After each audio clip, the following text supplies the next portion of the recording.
Chapter 9. Why are you lying? Emery went outside alone after supper. Through the open kitchen window, she could hear Mama and Ellen talking as they washed the dishes. Kirsty, she knew, was busy on the floor playing with the old dolls she had found upstairs. The dolls that had been Mama's once, long ago. The kitten had fled when she tried to dress it and disappeared. She wandered to the barn where Uncle Henry was milking Blossom.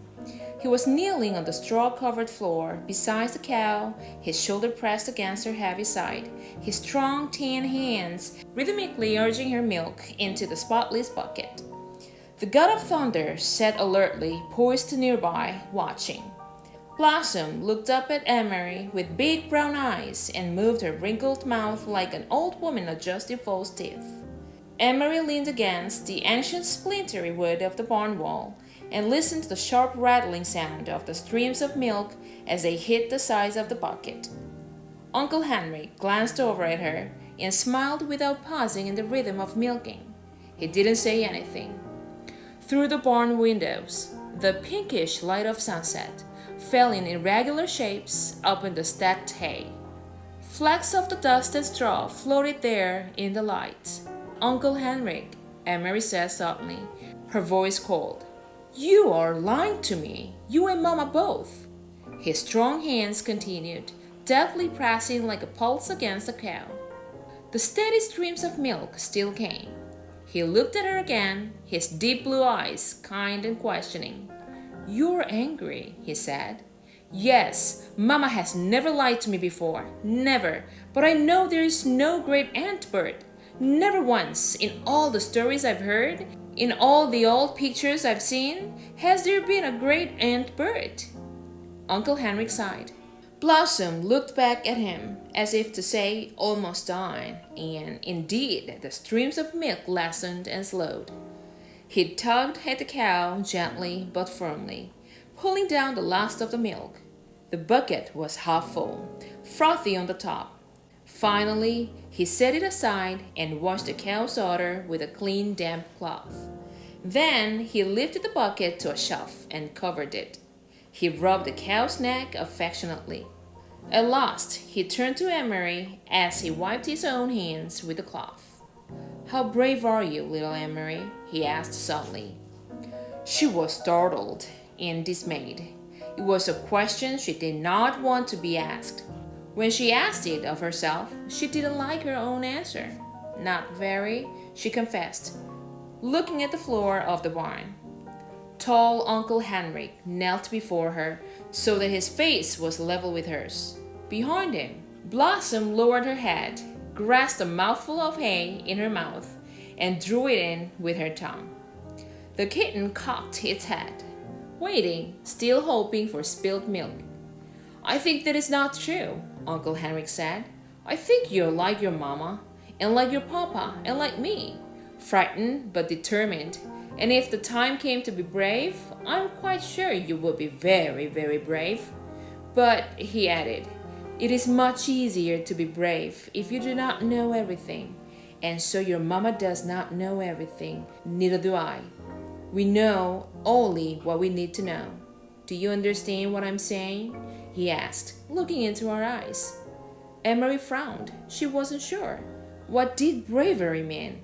She had been very frightened the day, not long ago, though now it seemed far in the past, when the soldier had stopped her on the street and asked questions in his rough voice. And she had not known everything then. She had not known that Germans were going to take away the Jews. And so, when the soldier asked, looking at Ellen that day, "What is your friend's name?" she had been able to answer him, even though she was frightened. If she had known everything, it would not have been so easy to be brave. She began to understand just a little. "Yes," she said to Uncle Henry, "I think I understand." "You guessed correctly," he told her. "There is no great Aunt Bird, and never has been. Your mama lied to you, and so did I. We did so," he explained, "to help you to be brave, because we love you. Will you forgive us for that?" Emery nodded. She felt older suddenly. "And I'm not going to tell you anymore, not now, for the same reason. Do you understand?" Emery nodded again. Suddenly, there was noise outside. Uncle Henrik's shoulders stiffened. He rose quickly, went to the window of the barn, stood in the shadows, and looked out. Then he turned back to Emery. "It is the hearse," he said. "It is Great Aunt Bert, who never was." He smiled wryly. "So, my little friend, it is time for the night of mourning to begin. Are you ready?" Emery took her uncle's hand, and he led her from the barn. The gleaming wooden casket rested on supports in the center of the living room and was surrounded by the fragile papery flowers that Emery and Alan had picked that afternoon. Lighted candles stood in holders on the table and cast a soft, flickering light. The hearse had gone, and the solemn-faced man who had carried the casket indoors had gone with it, after speaking quietly to Uncle Henry. Kirsty had gone to bed reluctantly, complaining that she wanted to stay up with the others, that she was grown up enough, that she had never before seen a dead person in a closed-up box, that it wasn't fair. But Mama had been firm, and finally Kirsty, sulking, had trudged upstairs with her dolls under one arm and the kitten under the other. Ellen was silent and had a sad expression. "I'm so sorry your Aunt Bert died." Emery heard her say to Mama, who smiled sadly and thanked her. Emery had listened and said nothing. So now I, too, am lying, she thought, and to my very best friend. I could tell Ellen that isn't true, that there is no Great Aunt Bert. I could take her aside and whisper the secret to her so that she wouldn't have to feel sad. But she didn't. She understood that she was protecting Ellen the way her mother had protected her. Although she didn't understand what was happening, or why the casket was there, or who in truth was in it. She knew that it was better, safer, for Ellen to believe in Great Aunt Bert. So she said nothing. Other people came as the night sky grew darker. A man and a woman, both of them dressed in dark clothing. The woman carrying a sleeping baby appeared at the door, and Uncle Henry gestured them inside. They nodded to Mama and to the girls. They went, following Uncle Henry, to the living room and sat down quietly. "Friends of Great Aunt Bert," Mama said quietly in response to Emery's questioning look. Emery knew that Mama was lying again, and she could see that Mama understood that she knew. They looked at each other for a long time and said nothing. In that moment, with that look, they became equals. From the living room came the sound of a sleepy baby's brief wail. Emery glanced through the door and saw the woman open her blouse and begin to nurse the infant, who quieted. Another man arrived, an old man, bearded. Quietly, he went to the living room and sat down, saying nothing to the others, who only glanced at him. The young woman lifted her baby's blanket, covering its face in her own breast. The old man bent his head forward and closed his eyes as if he were praying. His mouth moved silently, forming words that no one could hear. Emery stood in the doorway, watching the mourners as they sat in the candlelit room. Then she turned back to the kitchen and began to help Ellen and Mama as they prepared food. In Copenhagen, she remembered, when Lise died, friends had come to their apartment every evening. All of them had brought food so that Mama wouldn't need to cook. Why hadn't these people brought food? Why didn't they talk? In Copenhagen, even though the talk was sad, people had spoken softly to one another and to Mama and Papa. They had talked about Liz, remembering happier times. Thinking about it as she sliced cheese in the kitchen, Emery realized that these people had nothing to talk about. They couldn't speak of happier times with Great Aunt Bert when there had never been a Great Aunt Bert at all. Uncle Henry came into the kitchen. He glanced at his watch and then at Mama. "It's getting late," he said. "I should go to the boat." He looked worried. He blew out the candles so that there would be no light at all, and opened the door. He stared beyond the gnarled apple tree into the darkness. "Good, here they come," he said in a low, relieved voice.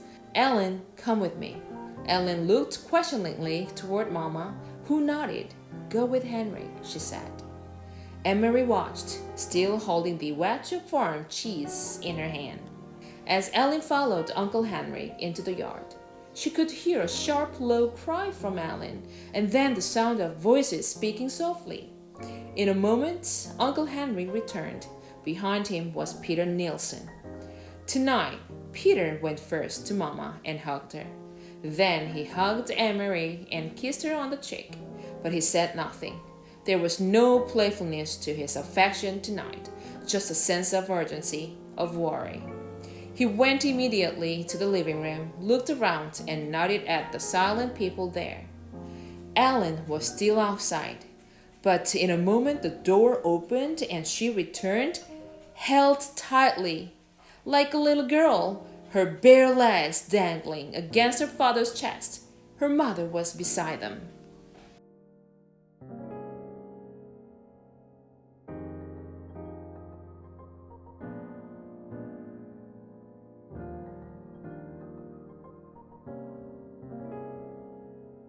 Yay! Do you guys know that in Korean they say like 효도 before mom and dad die, and like that means catch the chance when there is a chance. I think Gloria Dump tell her.